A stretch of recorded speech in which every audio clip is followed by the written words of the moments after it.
This right here is the king of instruments. That's what Mozart called it, and he wasn't wrong. This organ has dozens and dozens of stops, thousands of pipes, and 4 manuals, plus pedals and all kinds of other stuff for your feet to do. So in this channel, we're going to get into how the organ works, what makes it tick, and maybe why Mozart called it the king of instruments.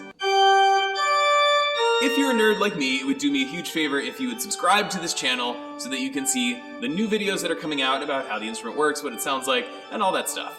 So let's get into it. The organ has so many different knobs and switches and buttons it can be very confusing. And also, each one is different. First thing we're going to do is talk about the difference between stops and ranks. So if you've heard someone say the expression pulling out all the stops, they mean this, pulling out all these knobs. It comes from pipe organ. But people get confused, what's the difference between a rank of pipes and a stop? This is one stop, and it's also one rank of pipes. That means one pipe plays for every single key that's activated with this stop. This is a stop that has 3 or 4 ranks, meaning that 3 or 4 pipes play with every key. So it sounds like this. So basically, every one of these knobs is a stop, but not each one of them is a rank. It's kind of a whiskey bourbon situation. But stops can have multiple ranks, like this mixture. They can go up to 7, 8, 9 rank mixtures, which makes a lot of a shimmery sound. So like this. That's 4 pipes playing every time I play one key. You would never put that by itself. It's really to go with combinations of other stops, like this 8-4-2, and then this mixture, and that gives it that shiny, kind of stereotypical organ sound. Sounds like this. So if you see Roman numerals on a stop, it means it has several ranks for each stop. So what do the numbers mean? Well, that's a little bit of math, so stick with me. If you have a string, and you pluck it, it gives whatever sound it gives. And you can actually see the sound wave, right? If you cut it in half, it will go up by an octave, or 8 tones. If you cut it in half again, it goes up yet another octave, which is 2 octaves from where you started. It's the same way with pipes. You have pipes that are a certain length, and then if you cut that length in half, it goes up an octave, and so on and so forth. So here is a stop that is 8 feet long, and it sounds like this. Then, if you add one that's 4 feet long, it sounds like this. Then you have another one that's 2 feet long, and it sounds like this.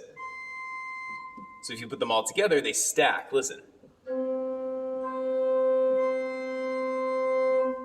Now we even have 16-foot, like this one. Here's a 16-foot reed. And I'm playing the same key. So you can put 16, 8, 2, and a mixture, and they all stack. I'm playing one note, but I'm playing several pitches. Ready?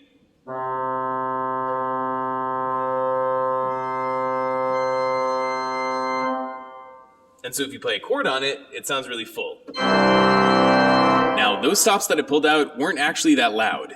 This is the main division of the organ, and so these 4 alone make this much sound. And that's a lot of sound. So you can imagine if someone's pulling out all of the stops, it would be a really, really great amount of sound depending on what the instrument is.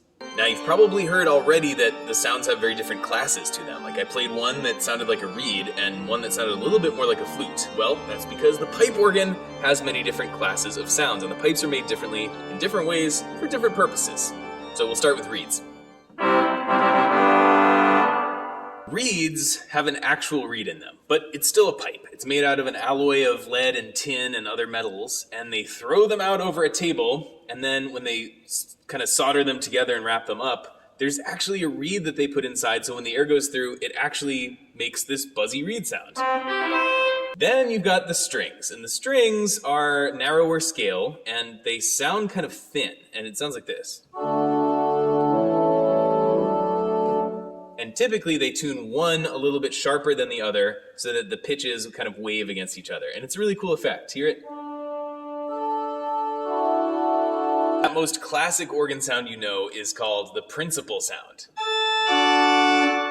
Those are the harsh flute kind of sound. And it's really the only type of sound on this whole instrument that is unique to the pipe organ. It predates most of the other types of stops, and it was never trying to copy anything particularly. It was sort of its own sound.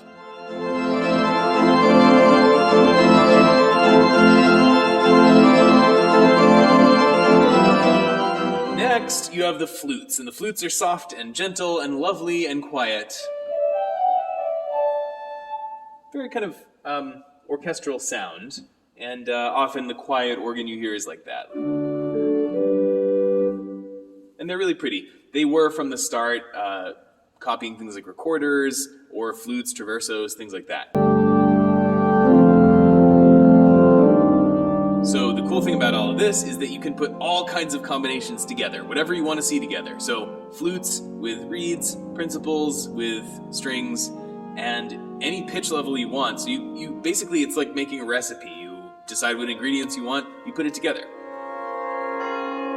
Thank you so much for watching this video. If you have any questions, put them in the comments. I'll do my best to answer them.